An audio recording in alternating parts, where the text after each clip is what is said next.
Guru Kripa Kevalam. Namaste everyone.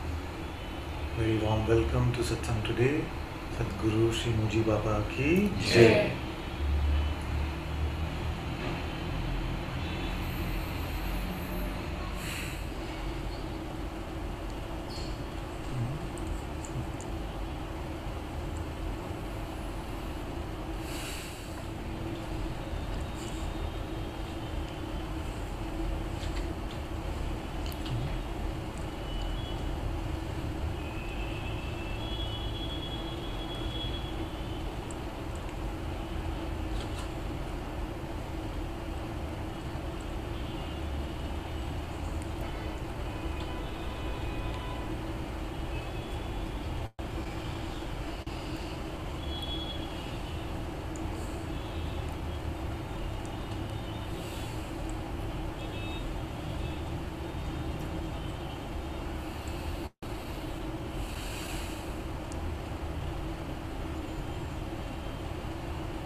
All of you know the story of the elephant and the 6 blindfolded men. Was it 6, 5, whatever, depends.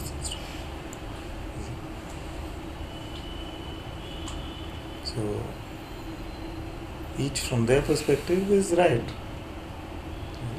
They have the blindfold on and they have a perception of something, you see, using their hands. And they can say, this is a rope, this is a pillar, this is a water hose.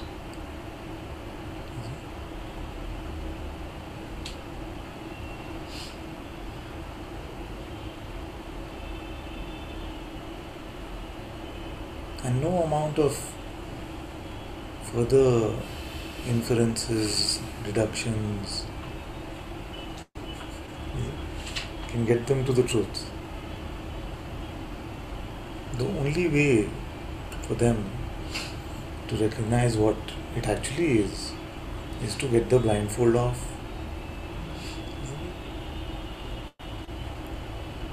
So in satsang, fundamentally this is the main thing that is happening.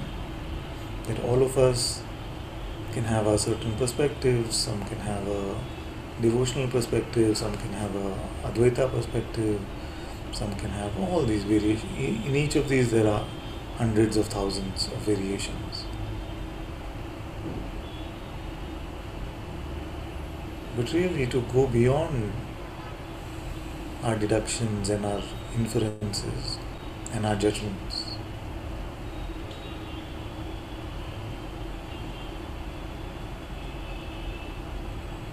is what satsang is introducing you to.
So to speak to one who is completely convinced that there is a rope in their hands,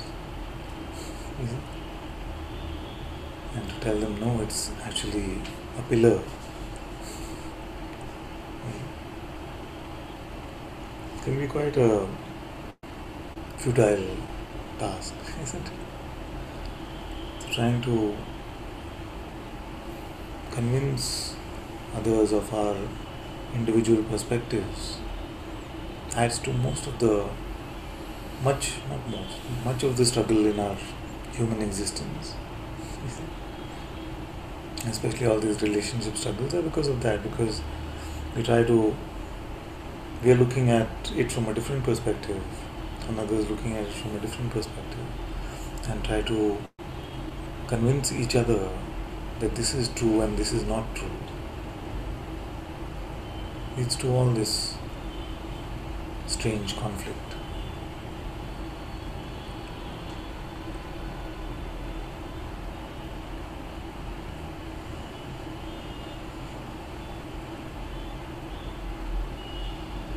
And actually no two expressions in this realm seem to have exact same perspective on anything.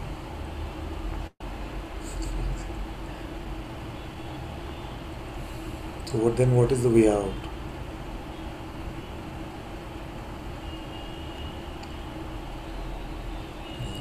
If when we were empty of all perspectives, we would stop existing, or life would stop functioning, or there was no other knowing empty of concepts, notions, perspectives,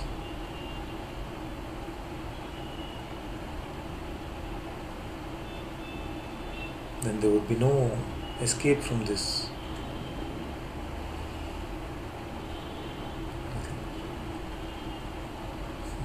But actually, what is your experience? When you are empty of all perspectives, all positions, all shapes. These perspectives are the shape that you give yourself, the form that you give yourself. But empty of these, without a boundary to yourself, without a shape,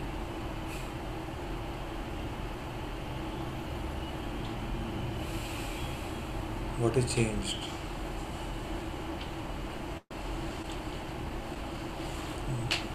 What did you lose? When you lose your favorite idea, you lose that which you're completely right about, you think. What do you actually lose?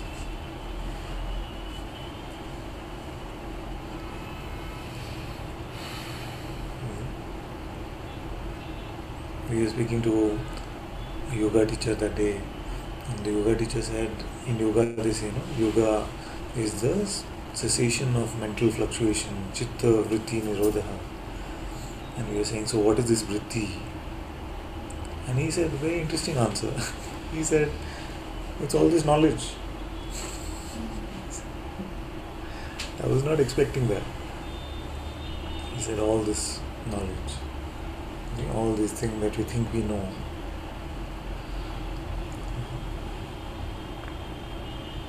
And we were not naturally like this, we were taught like this.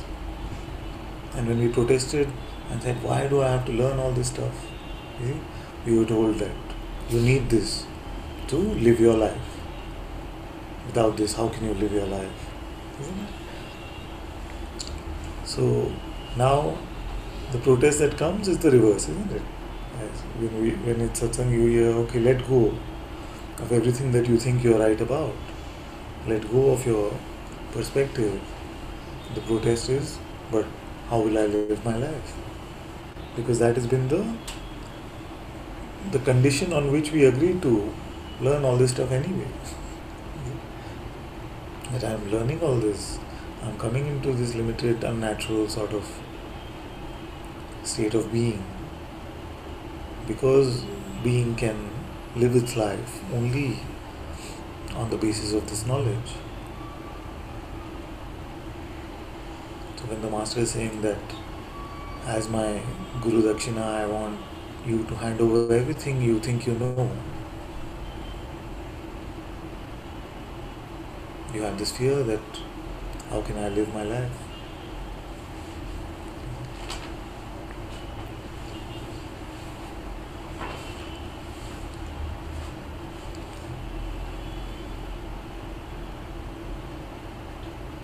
But the thing is that life has never been lived the way we think it has been. We think that it has been because of our ideas and our decisions, our will. But this is made up because the one that could exert that will, the one that could have such a thing as free will, that itself does not exist.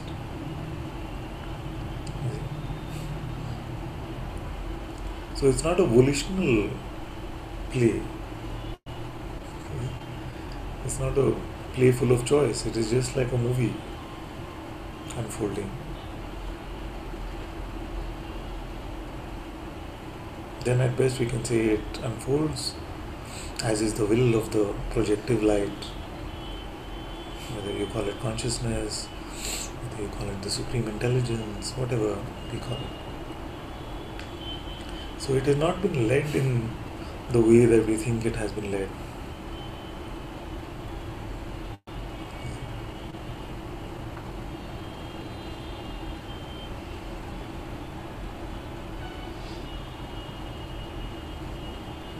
because the one that could lead it has no substance, has no reality individually.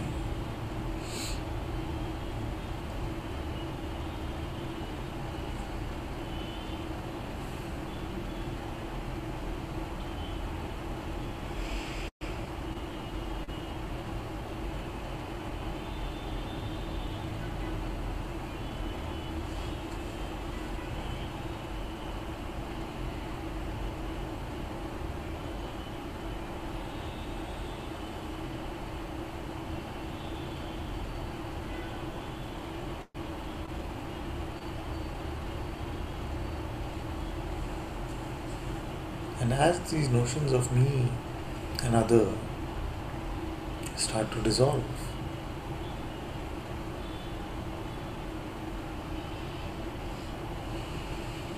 you find that all of this has been notional.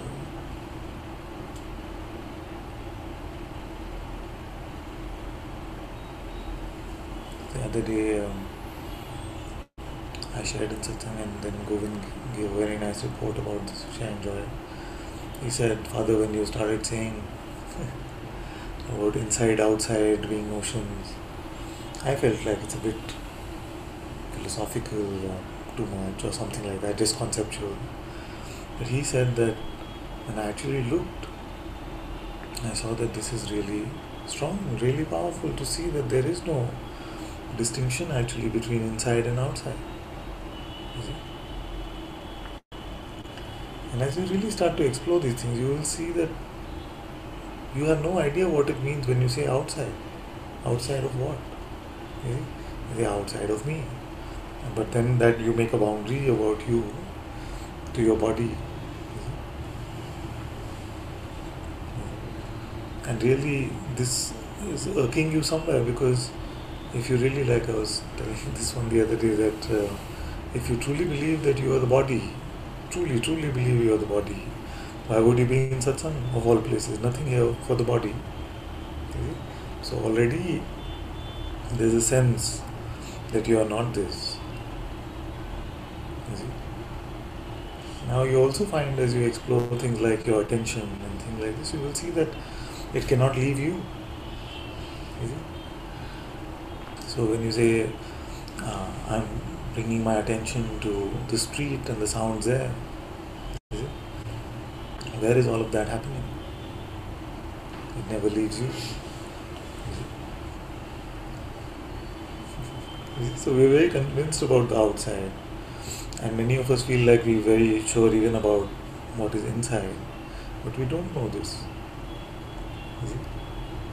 Because this inside is very different from the inside the body. As I've been saying very often, that if you went inside and you were going inside the body, then you would find different things there. Bones and ribs and kidneys and flesh and blood, all this thing.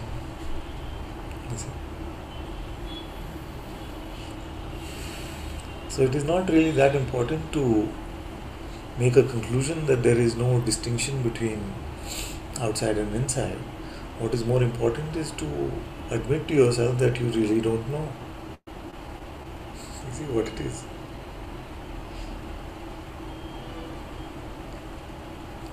And the same for every notion.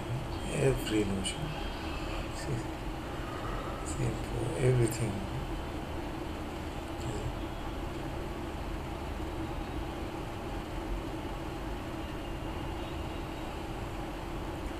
Now, as a father and a teacher, the feeling here always is to say, but as you lose these notions, you come to the end of your suffering,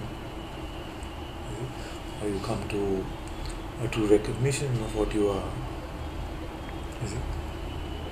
Now, the thing is that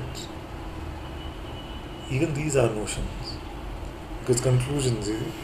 I was having a nice chat with someone the other day, probably Shivani, and we were just looking at this like notion, conclusion machine. You see? Even as we are seeing that all our notions are made up, we still have to make a conclusion about that, including, oh, all my notions are made up. You see? We cannot rest without, in a way, because the habit is that way. And that is like the loss of innocence. You see? So, it's always like, okay, so now I know that I cannot know. You see? Like this kind of thing. Because to return to this innocence, you see, return to the point before the bite from the apple was taken, can seem a bit strange, because we got used to living in a way that now we at least have some conclusion that we can rest on. Can I share something on this one? I was just talking to somebody in the Sangha this morning, and like you're saying, like as I spoke, I could see that even if it was like satsang like words, it felt like a conclusion, but sometimes it's not. I could see that was also, it was not really a conclusion, but sometimes you just have to speak. Yes, no? exactly. So this is the thing, and this is the seeming dilemma of a satsang teacher also. You see? Where seemingly so many conclusions are being made, but what is if there is like a test of that, the test is how attached are you to that which is being spoken. So the other day we were saying, that we were talking about, and we were saying that, have you noticed how sometimes just words just come out of your mouth and you had no feeling to say them or intention about them, they come out, but something naturally then wants to take a stand like that. You see, they just came. And then we have to then live up to that and say, okay, now that it's come, I have to own it. You see? So, and one of them was also saying same thing with thought. Once it has crossed my mind, oh, this is mine. You see? This is what we are talking about, perspectives. What are perspectives but just a collection of thoughts? So once it is crossed your mind space, then you feel like, okay, now I better live up to this or own up to this. You see? It's very nice that you say that, how attached, because normally when you converse, you have, like, it just comes. Like, it's not that you have to, but words are spoken, and it's almost like there's some kind of knowledge, like, you know, not the self-knowledge, but there's just like some knowledge, but it's seen that that's also a conclusion which is not really, doesn't have anything in it, you know, it's just because conversations have to be made, things are spoken. Exactly. So it's all a question of openness. You see, a way to say attached, another way to say attached or not attached, to say how open. You see, how open we are to being contradicted. You see how open we are. Does that start to seem like an attack immediately? Like we've said something, even without, it came from nowhere. You see, but somebody said, no, it is not like that. You see? No, it came from this mouth, so it must be valid. So, like this kind of thing. You see? And it is in these sticky things that we no longer then are open, no longer are just, we no longer even exploring. Once we take a stand, you see, then that's the end of exploration. You see? So, because we become so closed. And it's very funny that in this entire play, it could be exactly the opposite also. Like those words that we are attached to could have come from another mouth, and the response could have come from our mouth, and the conversation could have just been the opposite. But it just seems like, okay, now this is it's a strange thing. It's I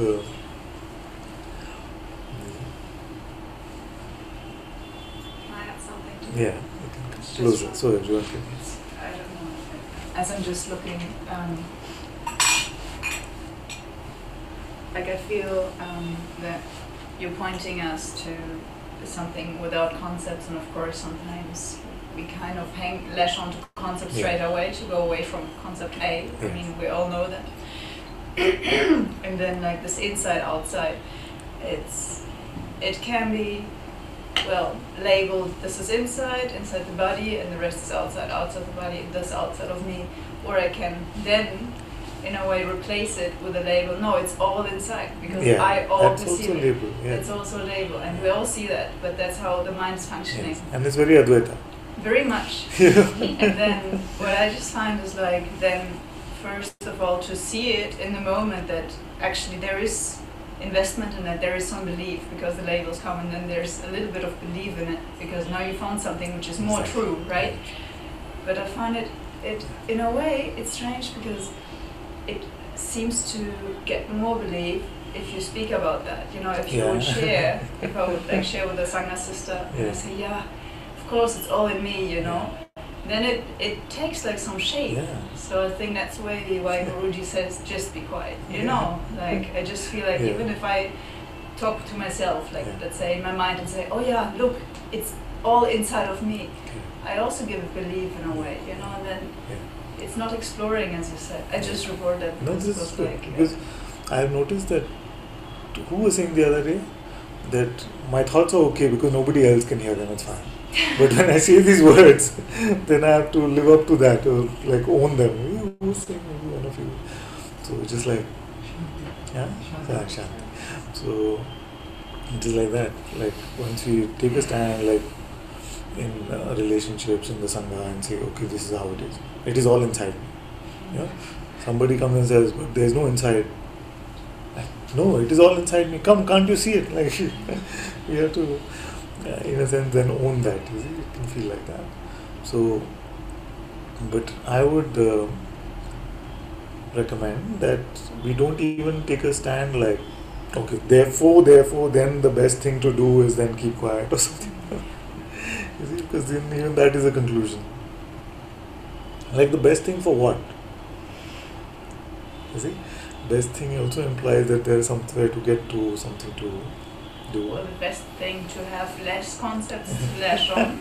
So it's kind of a more sattvic concept. Like the thorn, the sattvic thorns rolling out the tamasic one.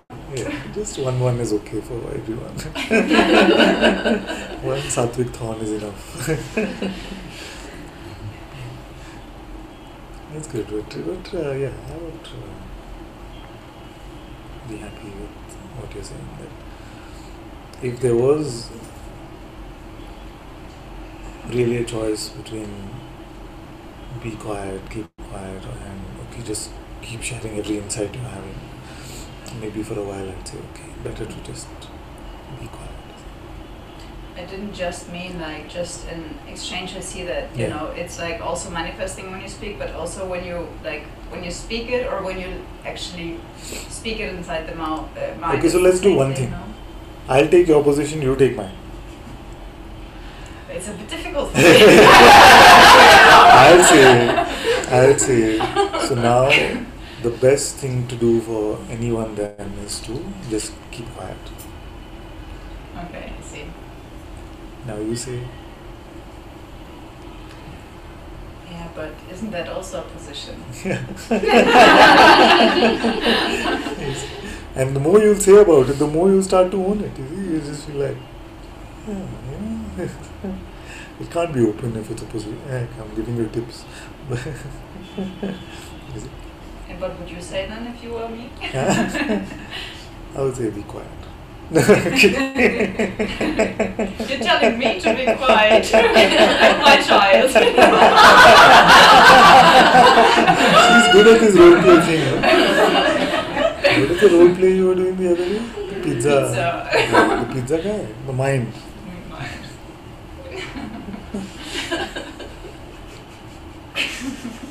Like the Zen masters will say, no?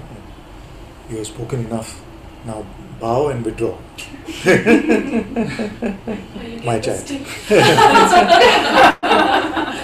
have stolen one of those dandiya sticks. I have one at home, I get you one. But this is exactly what we were saying, that sorry, I was already moved on to the next thing I was going to say, which is that if you were to argue about something now, you're suddenly much more attached to that thing which wasn't there 5 minutes ago. You see, it's just like that. This is exactly what I'm saying about perspectives and positions. Which is that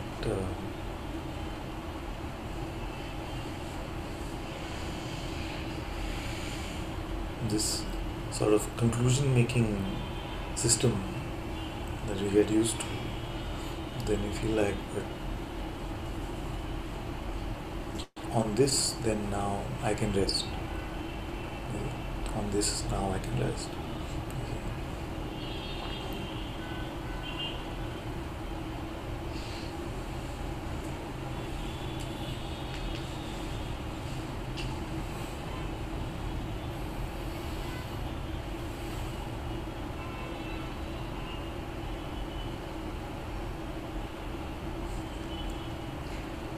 It's a little bit difficult, I would say, because like when we listen to you and we at the same time contemplate, and then we might also see the mind is there to comment, the mind is there to say, yeah, look, now you understand that, it's good to do that. So like I see it also happening, and there is like a feeling of like a this, and I see it too, and I like it's happening. And then one thought is like, okay, what to do now? Should I go into that? It seems to be the lower choice, but also it might be a part of the path, so-called. So what to do in all of this, to drop, like, I don't know, it's just like a very tiny path where you're like, okay, you drop everything, so you kind of stay just empty. Thus, in a way, you might also drop the insights you have in a way, or you actually appreciate the insights and stay with them, even though conclusions are made. But it's like... How do you differentiate between insight and conclusion? It's a very, like, you're pointing to something, and then I might see, oh yeah, actually inside, outside is just, like, for example, a definition, a border that I had. It's just a label. That's it. So, that wordless, let's use the word seeing for now, that wordless seeing in which there was no defining that there was no defining inside or outside. That wordless seeing is what we would call insight. You see? But when we say, now I know that there is no inside or outside, that is the conclusion. It comes in a split second after. Yeah. Like it it's, It comes soon after.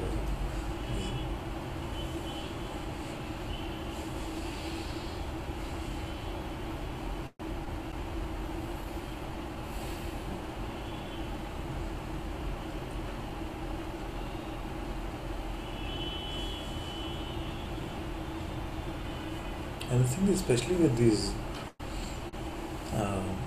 Advaita concepts, people have been arguing about them for centuries.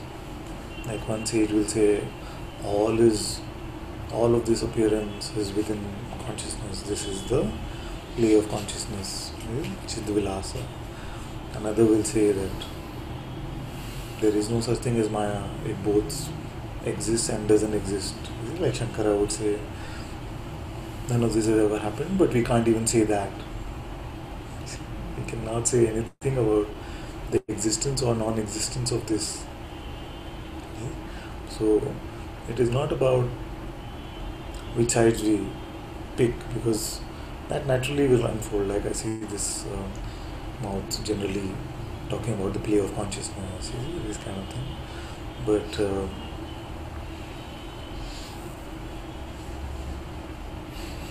But that deeper seeing, in a way,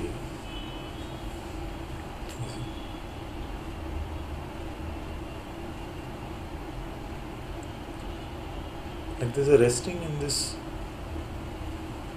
conclusionlessness, which seems to be a bit alien to us at the moment. It can seem like it is a bit alien.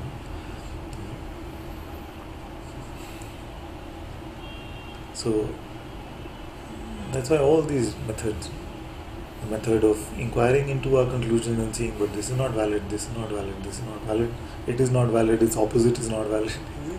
Then we start letting go of these, or to just hand them over to the Lord, to the Master, whatever you feel like. Tera tujhko arpan. It's said in the Aarti that it's all yours anyway, so I surrender it back to you.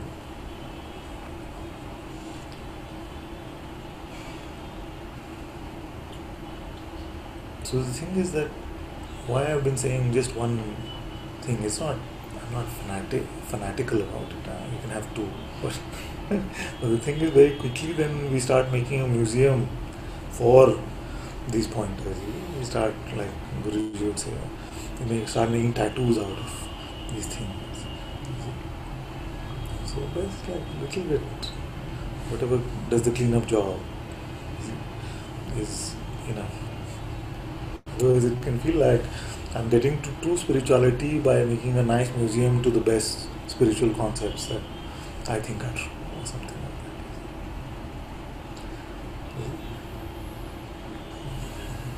that. Like this is how we should be, this is how the master should be, these kind of things can also then become.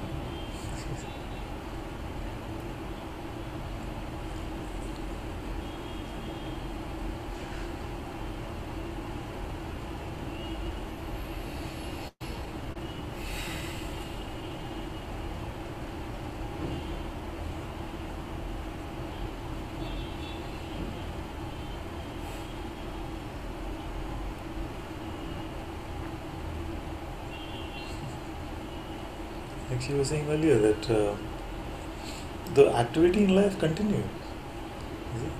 Words get spoken, things keep happening. You see, that doesn't have to stop.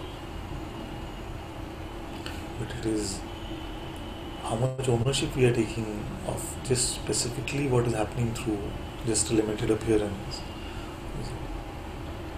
It's funny. We get so attached to that which comes out of our mouths, so-called our mouths, and then those who we follow or agree with, like my master said this, there's attachment there also. So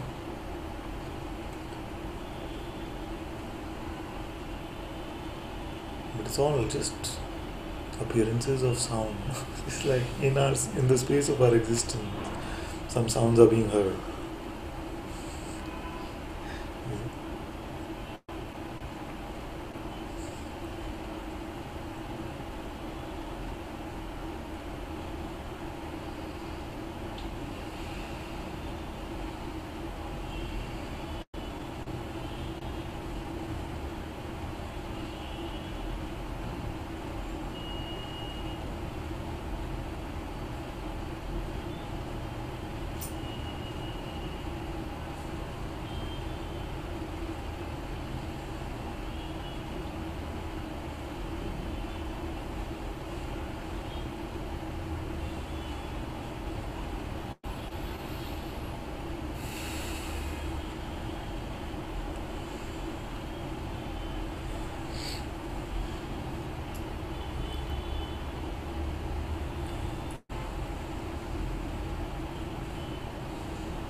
All my blessings are with those.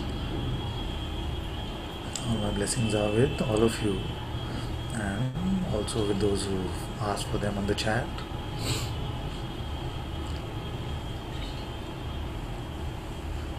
How to know the right questions from the wrong ones.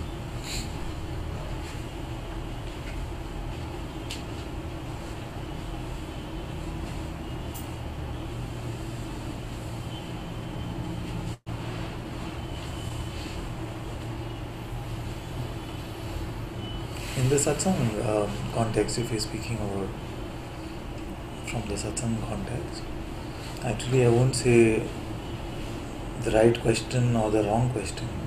No question in itself inherently could be wrong or right. But whether what is heard in response to that question becomes part of our concept basket, or whether that answer does a clean up, sweep up job. So if you were to use a term like, if our inner attitude is that of letting go, then even the simplest words that you hear from anyone actually can be beautiful pointers to help you let go. But if our inner attitude is to build more and more ideas, to go on this, build a new belief system, then that can lead to more identification, more confusion, more duality.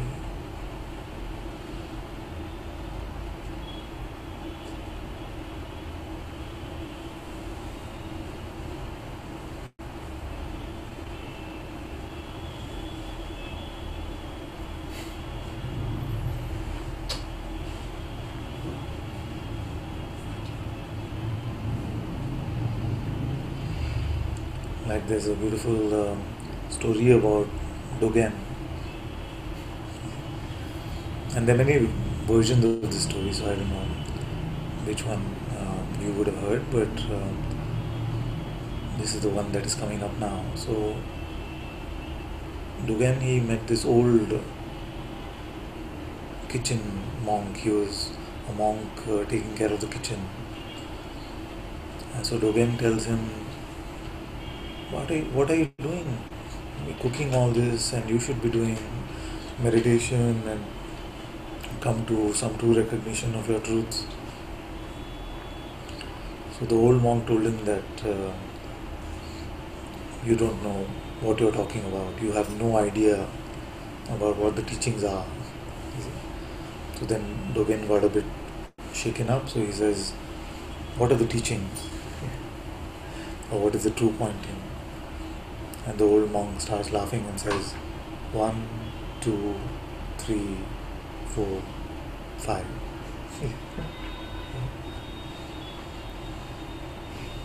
So was it the right question and right answer?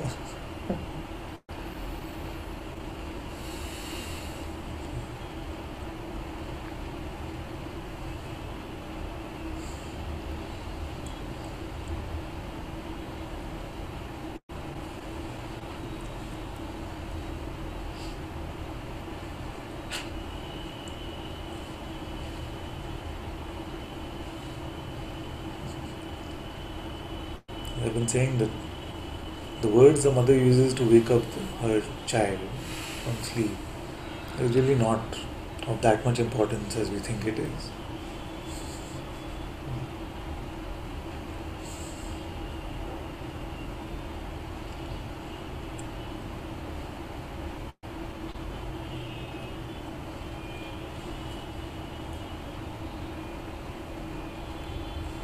Mother, I'm trying to let go by saying something to you. That's good. Okay, to expose it in this way is one beautiful way to let go.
you all so much for being in Satsang today. Sadhguru Shri Muji Baba ki Jai. Sadhguru Shri Ananta Ji ki Jai. Guru Kripa Kevalam.